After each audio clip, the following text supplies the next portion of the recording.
La plus grande tristesse dans la vie de Philippe Bouvard n'était pas un événement isolé, mais l'accumulation de traumatismes d'enfance, de sentiments de trahison dans sa carrière et de regrets de ne pas être un mari et un père idéal pour sa famille. Né dans un milieu difficile, Philippe a été abandonné par son père biologique, Marcel Bouvard, à la naissance. Non seulement son père a quitté sa mère, André Gensburger, mais il lui a également pris son argent et ses bijoux, laissant un vide incompressible dans le cœur du jeune Philippe. Je ne savais pas qui était mon père jusqu'à ce que je le rencontre une fois, et ce n'était pas une rencontre mémorable, a-t-il confié un jour dans une interview à Paris Match. Ce sentiment d'abandon l'a suivi tout au long de sa vie, devenant une cicatrice invisible qui lui a toujours fait désirer la reconnaissance et l'amour de ceux qui l'entouraient. L'enfance de Philippe fut rendue encore plus difficile par le déclenchement de la Seconde Guerre mondiale. Fils d'une mère juive, lui et sa famille vivaient constamment cachés pour éviter les persécutions nazies. Il a dit un jour qu'ils avaient dû changer de résidence 10 fois et qu'à chaque fois, il avait l'impression d'être déraciné de la vie. Ses grands-parents adoptifs ont été arrêtés et emmenés au camp de concentration d'Auschwitz, où ils sont morts. Pendant ce temps, son beau-père, Jules Luzzatto, est arrêté pour avoir participé à la résistance. Durant ces années, Philippe a dû apprendre à survivre, non seulement physiquement, mais aussi mentalement. J'ai grandi avec la peur de pouvoir tout perdre à tout moment, a-t-il déclaré. La douleur de la guerre et la perte de sa famille lui ont laissé un profond sentiment d'insécurité, même s'il a ensuite essayé de le cacher avec humour et un comportement confiant à la radio. Cette tristesse ne s'arrête pas à l'enfance. L'un des moments les plus douloureux de la carrière de Philippe a été son remplacement aux grosses têtes, en 2014, après près de 4 décennies au club. En tant que créateur et âme de l'émission, Philippe a fait des grosses têtes un phénomène culturel, attirant chaque jour des millions d'auditeurs. Mais lorsque RTL a décidé de confier l'émission à Laurent Ruquier, Philippe s'est senti trahi. Je voulais travailler jusqu'à la fin de ma vie, mais on ne m'en a pas donné la chance, confie-t-il à Mireille Dumas.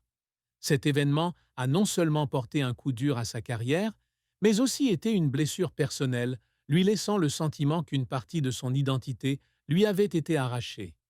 Il y avait des nuits où il était assis seul dans sa maison de Cannes, regardant des souvenirs de son apogée et se demandant s'il était vraiment aussi apprécié qu'il le pensait. En fin de compte, la plus grande tristesse de Philippe réside dans ses regrets familiaux.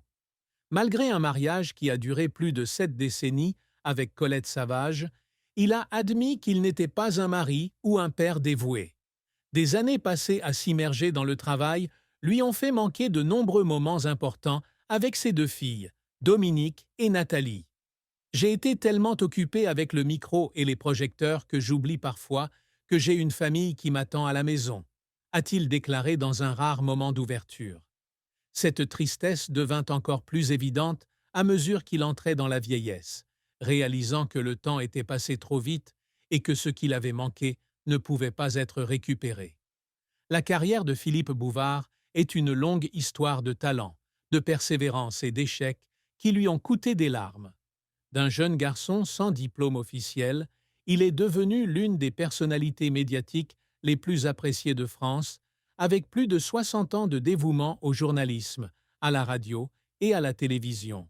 Le voyage de Philippe a commencé dans les jours difficiles qui ont suivi la Seconde Guerre mondiale. Sans diplôme universitaire, il a exercé de nombreux métiers pour gagner sa vie, allant de la vente de lunettes de soleil à l'ISAC à la distribution de prospectus pour les éditeurs. En 1953, il entre dans le journalisme en entrant au Figaro comme commis photographe. D'un emploi subalterne, il s'est progressivement affirmé grâce à son écriture acérée et son sens de l'humour inné. Quelques mois plus tard, il reçoit sa carte de presse, marquant ainsi le premier tournant de sa carrière. Durant les années 1950 et 1960, il écrit pour de grands journaux comme France Soir et Paris Presse et s'essaie au cinéma à travers de petits rôles et l'écriture de scénarios pour des films comme Guerre secrète, 1965. Le plus grand succès de Philippe arrive en 1977, lorsqu'il crée et anime Les Grosses Têtes sur RTL. L'émission, avec son format unique combinant humour, connaissances et conversations spirituelles, est rapidement devenue un phénomène culturel. Pendant près de 4 décennies, Philippe a invité des centaines d'invités célèbres, des hommes politiques aux artistes,